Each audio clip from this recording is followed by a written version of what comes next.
I know. I'm a little bit late, but to be honest with you, I wasn't even going to make a video. If you've been following the channel for a while, then you will know I don't really put out these kind of videos. But I feel like I had to chime in to voice my opinion after watching a bunch of other gun tubers and everyone in their comment section just blast Glock and drag the name into the dirt.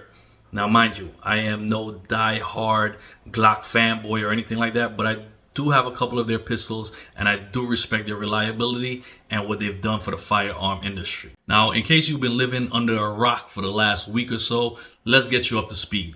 As of November 30th of this year, Glock is going to discontinue and stop shipment on all of their Glock models Gen 3, 4, and 5 for the models of the 17 all the way up to the 44 and everything in between, with the exception of the slimline, the Glock 43, Glock 43X, and the Glock 48. So that means this is out, but this is still in. So with the exception of just those three, everything from the 17 all the way up to models 44 is just going to get replaced and re-released in the V series. Now, Glock didn't come right out and say this, but we know all this stems from the multi-state lawsuits and California just coming right out and banning Glock from the state. And I believe it's about 13 to 15 states total that's suing Glock. And the reasoning behind all these lawsuits are people are unlawfully adding illegal switches to the back of Glocks, turning this semi-automatic pistol into a fully automatic weapon.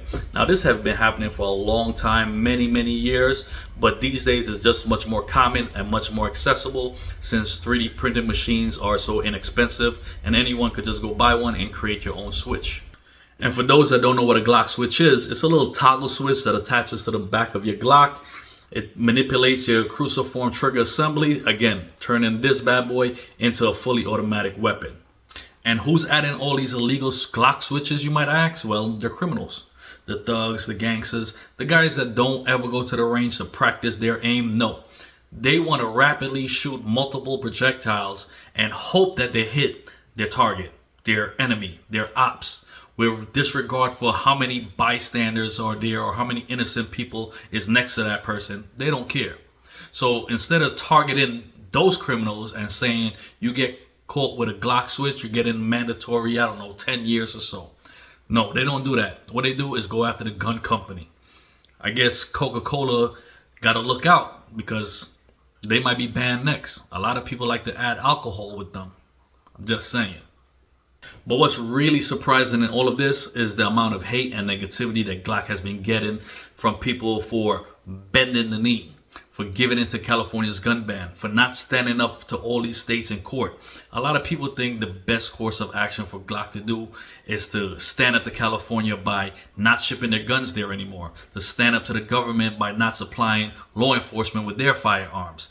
A lot of people are saying that Gaston Glock is turning over in his grave, that Glock should stand firm and stand up to 13 to 15 states in court and battle it out. But what you guys need to realize is that Glock is a business. Glock is a company with over 2,000 employees, with FFLs, with distributors, with shareholders. They have to turn over a profit. And believe it or not, behind Florida and Texas, California have the third most Glock gun sales in the whole US. So they just can't abandon that market. They just can't stop supplying there and say, you know what, forget California. California is one of their biggest revenue. They can't just abandon that market and say, forget it. And yes, they are $1 billion company, but that's their net worth. That's not $1 billion they have just laying around. And even if they did, I doubt they want to spend $500 million of that in settlements and payouts in court cases that they'll surely lose. And I'm sure it wasn't easy for them to just wipe out 40 years of their product line just to start over. But I do believe this is the best course of action that they're taking.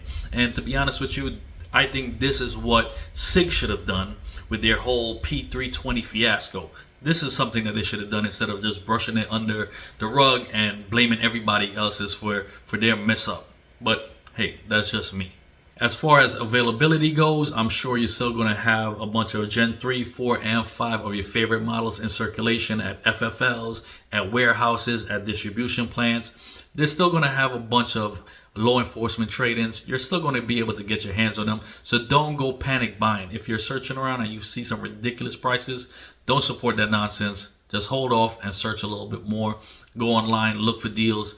they're not totally going off the face of the earth. You're still going to have a bunch of stuff out there. I know for sure a lot of FFLs is trying to get their hand on many models as they can, because like I said, they are stopping shipment and reproduction on November 30th. So we still have time. People are grabbing as much as they can and stocking up all the stores with them. So you're still going to have enough time to get whichever Glock you want.